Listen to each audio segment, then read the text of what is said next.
ہاتھی کے پاؤں اللہ کا شاہکار جو جدید ٹیکنالوجی سے آگے۔ کیا آپ نے کبھی سوچا ہے کہ ہاتھی جیسے بھاری بھرکم جانور میں کتنی نفاست اور حساسیت چھپی ہو سکتی ہے؟ بظاہر سست اور خاموش نظر آنے والا یہ جانور حقیقت میں ایک نہایت زبردست قدرتی الارم سسٹم رکھتا ہے، وہ بھی اپنے پاؤں میں۔ ماہرین کا کہنا ہے کہ ہاتھی کے پاؤں صرف چلنے کے لیے نہیں بلکہ سننے کے لیے بھی استعمال ہوتے ہیں۔ جی ہاں، اللہ تعالیٰ نے ہاتھی کو ایک ایسی شاندار صلاحیت سے نوازا ہے کہ وہ اپنے پاؤں کے ذریعے زمین میں پیدا ہونے والی کم فریکوینسی کی دھمک، لو فریکوینسی وائبریشنز، کو محسوس کر سکتا ہے۔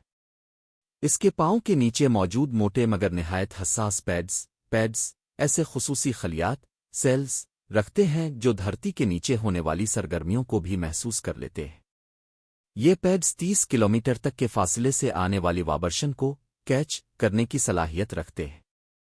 یہی وجہ ہے کہ اگر کسی دور دراز علاقے میں زلزلے یا کسی بڑے جاندار کی حرکت کی وجہ سے زمین میں ارتعاش پیدا ہو تو ہاتھی اسے سب سے پہلے محسوس کرتا ہے۔ یہ صلاحیت نہ صرف اسے خود خطرے سے بچاتی ہے بلکہ وہ اپنے پاؤں زمین پر مار کر دوسرے ہاتھیوں تک بھی پیغام پہنچاتا ہے، ایک خاموش لیکن مؤثر communication system. San Diego, California کے مشہور زاو میں ایک ایسا واقعہ بھی پیش آیا جس نے اس سائنسی حقیقت کو عملی طور پر ثابت کر دیا۔ ماہرین کے مطابق وہاں موجود ہاتھیوں نے اچانک بے چینی کا مظاہرہ کرنا شروع کیا، وہ ادھر الفادیر دوڑنے لگے، چیخنے لگے، اور صرف چند لمحوں بعد زلزلے کے جھٹکوں نے پورے علاقے کو ہلا کر رکھ دیا۔ گویا ہاتھیوں نے زلزلے کو انسانوں سے پہلے محسوس کر لیا۔ یہ صرف امریکہ ہی میں نہیں بلکہ افریقہ اور ایشیا کے جنگلات میں بھی دیکھا گیا ہے کہ ہاتھی کئی بار اچانک نقل مکانی کر جاتے ہیں اور بعد میں معلوم ہوتا ہے کہ ان علاقوں میں کوئی قدرتی آفت، زلزلہ یا انسانی مداخلت ہونے والی تھی۔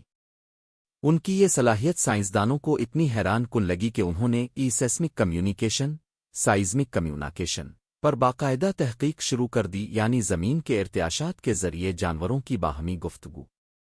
ہاتھیوں کی سننے اور محسوس کرنے کی یہ خاصیت صرف زمین تک محدود نہیں، ان کے کان بھی انتہائی حساس ہوتے ہیں۔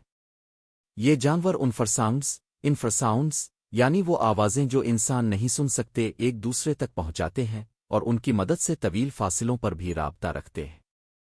یقیناً یہ سب پڑھ کر دل کہتا ہے، پس بابرکت ہے وہ اللہ جو سب سے بہترین خالق ہے۔ قدرت کا یہ عجیب و غریب نظام ہمیں یاد دلاتا ہے کہ زمین پر موجود ہر مخلوق میں کوئی نہ کوئی حکمت چھپی ہوتی ہے، اور اگر ہم سنجیدگی سے ان مشاہدات پر غور کریں تو سیکھنے کے لیے ایک نئی دنیا ہمارے سامنے کھل جاتی ہے کہ نہیں؟